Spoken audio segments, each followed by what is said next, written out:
بسم اللہ الرحمن الرحیم۔ شروع اللہ کے نام سے جو بڑا مہربان نہایت رحم کرنے والا ہے۔ ناظرین اکرام، حضور اکرم صلی اللہ علیہ وآلہ وسلم شب معراج میں بیت المقدس کی طرف جاتے ہوئے مصر کے قریب ایک مقام سے گزرے تو انہیں نہایت ہی اعلیٰ اور زبردست خوشبو آنے لگی۔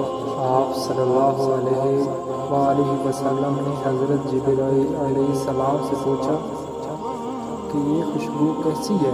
جواب ملا کہ فرعون کی بیٹی کی باندی مشاطہ اور اس کی اولاد کی قبر سے آ رہی ہے۔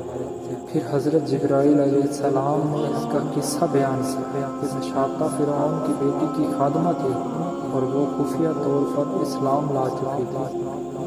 ایک دن فرعون کی لڑکی کو کنگھی کرتے ہوئے اس کے ہاتھ سے اتفاقاً کنگھی گر پڑی۔ وہ اٹھانے لگی تو اس کی زبان سے بے ساختہ بسم اللہ نکل گئی۔ اس پر شہزادی نے کہا کہ تو نے آج عجیب کلمہ بولا، رب تو میرے باپ فرعون ہی ہیں، پھر تم نے یہ کس کا نام دیا؟ اس نے جواب دیا، فرعون رب نہیں ہے بلکہ رب وہ ہے جو تجھے اور خود فرعون کو روزی دیتا ہے۔ شہزادی نے کہا، اچھا تو میرے باپ کے سوا کسی اور کو اپنا رب مانتی ہے؟ اس نے جواب دیا، ہاں میرا، تیرا اور تیرے باپ سب کا رب اللہ تعالیٰ ہی ہے۔ شہزادی نے اپنے باپ سے کہلوایا۔ وہ سخت غضبناک ہوا اور اسی وقت اسے برسر دربار بلاوا بھیجا اور کہا، کیا تو میرے سوا کسی اور کو اپنا رب مانتی ہے؟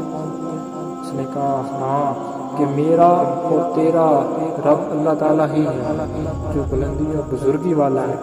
فرعون نے اسی وقت حکم دیا کہ تانبے کی جو گائے بنی ہوئی ہے اس کو خوب تپایا جائے اور جب بالکل آگ جیسی ہو جائے تو اس کے بچوں کو ایک ایک کر کے اس میں ڈال دیا جائے، آخر میں خود اسے بھی اسی میں ڈال دیا جائے۔ چنانچہ وہ گرم کی گئی۔ جب آگ جیسی ہو گئی تو حکم دیا کہ اس کے بچوں کو ایک ایک کر کے اس میں ڈال دینا شروع کرو۔ اس نے کہا، بادشاہ ایک درخواست میری منظور کرو، وہ یہ کہ میری اور میرے بچوں کی ہڈیاں ایک ہی جگہ ڈال دے۔ اس نے کہا، اچھا تیرے کچھ حقوق میرے ذمہ ہیں اس لیے یہ منظور ہے۔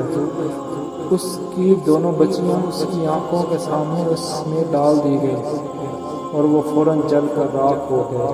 پھر سب سے چھوٹے کی باری آئی جو ماں کی چھاتی سے لگا ہوا دودھ پی رہا تھا۔ فرعون کے سپاہیوں نے اسے گھسیٹا تو اس میں ایک بندی کی آنکھ تلے اندھیرا چھا گیا۔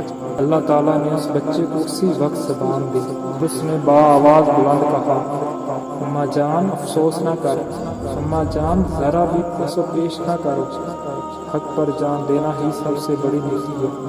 چنانچہ انہیں صبر آ گیا، اس بچے کو بھی آگ میں ڈال دیا گیا اور آخر میں ان کی ماں کو بھی اسی آگ میں جلا کر مار دیا۔